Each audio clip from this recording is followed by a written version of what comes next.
अंकिता और आप देख रहे हैं सत्यहिंदी.com। चलिए एक नजर डालते हैं अब तक की सुर्खियों पर।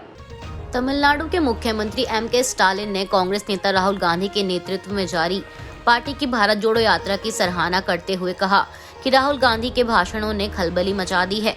डीएम के अध्यक्ष ने राज्य कांग्रेस के वरिष्ठ नेता ए गोपन्ना की नेहरू पर लिखी गई पुस्तक मां वानीथर नेहरू का विमोचन करने के बाद लोगों को संबोधित करते हुए कहा कि नेहरू सच्चे लोकतंत्रवादी थे, संसदीय लोकतंत्र के प्रतीक थे, इसलिए सभी लोकतांत्रिक ताकतें उनकी जय जयकार करती हैं। इसके साथ ही एमके ने आगे कहा कि प्रिय भाई राहुल अखिल भारतीय भारत जोड़ो यात्रा कर रहे हैं।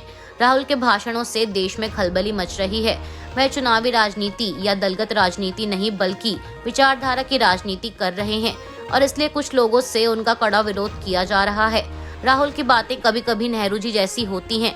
आश्चर्य केवल तब होगा जब नेहरू के उत्तराधिकारी इस तरह की बात नहीं करते। महात्मा गांधी और नेहरू के उत्तराधिकारियों की बातों से गॉडसे के वंशज केवल कड़वा महसूस करेंगे। पूर्व प्रधानमंत्री अटल बिहारी वाजपेयी की जयंती पर आयोजित सुशासन दिवस कार्यक्रम के दौरान उत्तर प्रदेश भाजपा अध्यक्ष भूपेंद्र सिंह चौधरी ने कांग्रेस नेता राहुल गांधी के नेतृत्व में चल रही भारत जोड़ो यात्रा पर सवाल उठाते हुए कहा कि राहुल गांधी जिस भारत को जोड़ने या तोड़ने की यात्रा कर रहे हैं, उस भारत का विभाजन 1947 के बाद तो कभी हुआ ही नहीं है। भारत टूटने का काम उनके परदादा के समय हुआ था, जब पाकिस्तान बना और उसके बाद बांग्लादेश बना। भूपेंद्र सिंह ने आगे कहा कि राहुल गांधी अगर अखंड भारत की बात करते हैं तो उन्हें अपनी पदयात्रा ढाका से, इस्लामाबाद से, पेशावर से या फिर रावलपिंडी और कराची से शुरू करनी चाहिए थी। रेलवे प्रोजेक्ट में भ्रष्टाचार से जुड़े मामले में सीबीआई ने बिहार के पूर्व मुख्यमंत्री लालू प्रसाद यादव के खिलाफ फिर से जांच शुरू कर दी है।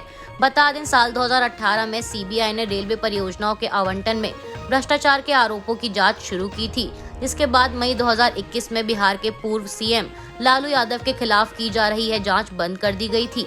सीबीआई सूत्रों ने कहा कि आरोपों से कोई मामला नहीं बनाया गया है। साथ ही बता दें कि लालू यादव के अलावा उनके बेटे और बिहार के उप मुख्यमंत्री तेजस्वी यादव और बेटियां चंदा यादव और रागिनी यादव भी इस मामले के आरोपियों में शामिल हैं।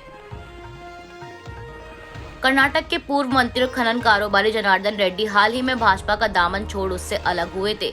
तब से लगातार राजनीतिक दलों के बीच यही कयास लगाए जा रहे थे कि इसके बाद जनार्दन का अगला कदम क्या होगा, वह किस पार्टी में शामिल होंगे। लेकिन अब इस सस्पेंस को खत्म करते हुए कर्नाटक चुनाव से पहले जनार्दन ने अपनी नई पार्टी बना ली है और उन्होंने अपनी पार्टी का नाम कल्याण राज्य प्रगति पक्ष रखा है।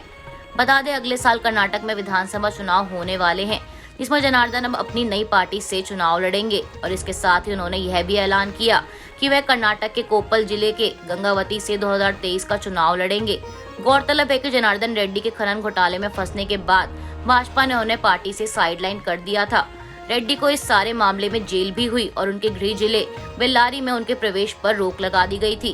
वहीं पिछले 2018 के विधानसभा चुनाव में भाजपा के तत्कालीन गृह मंत्री अमित शाह ने पत्रकारों के सवाल का जवाब देते हुए कहा था कि भाजपा का जनार्दन रेड्डी से कोई लेना देना नहीं है।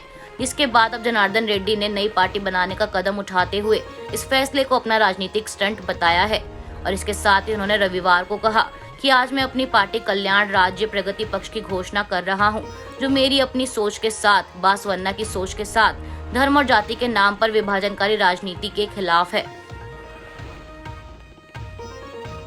2 दिन पहले चीन से आगरा वापस लौटा 40 वर्षीय व्यक्ति कोरोना संक्रमित पाया गया, जिसके बाद वह अपने घर में ही आइसोलेशन में है। बता दें, यह जानकारी आगरा के मुख्य चिकित्सा अधिकारी द्वारा रविवार को दी गई। इसके साथ ही उन्होंने बताया कि व्यक्ति के सैंपल को जीनोम सीक्वेंसिंग के लिए लखनऊ भेजा जाएगा और इसके अलावा स्वास्थ्य विभाग की टीम से उसके परिवार के सदस्यों और उसके संपर्क में आए लोगों की जांच करने को भी कहा गया है। व्यक्ति 23 दिसंबर को दिल्ली के रास्ते चीन से आगरा लौटा था, जिसके बाद एक निजी लैब में उसने टेस्ट कराया था और उसकी टेस्ट रिपोर्ट में संक्रमण की पुष्टि की गई थी।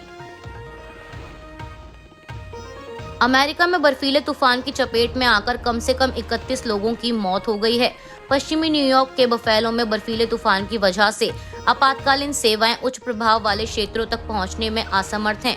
बुफेलो के मूल निवासी न्यूयॉर्क के गवर्नर कैथी होचुल ने रविवार शाम संवाददाताओं से कहा कि यह एक युद्ध क्षेत्र में जा रहा है। निवासी अभी भी बहुत खतरनाक जानलेवा स्थिति की गिरफ्त में हैं और क्षेत्र में हर किसी को घर के अंदर रहने की चेतावनी दी गई है और तूफान के चलते शहर की बत्ती भी गुल है।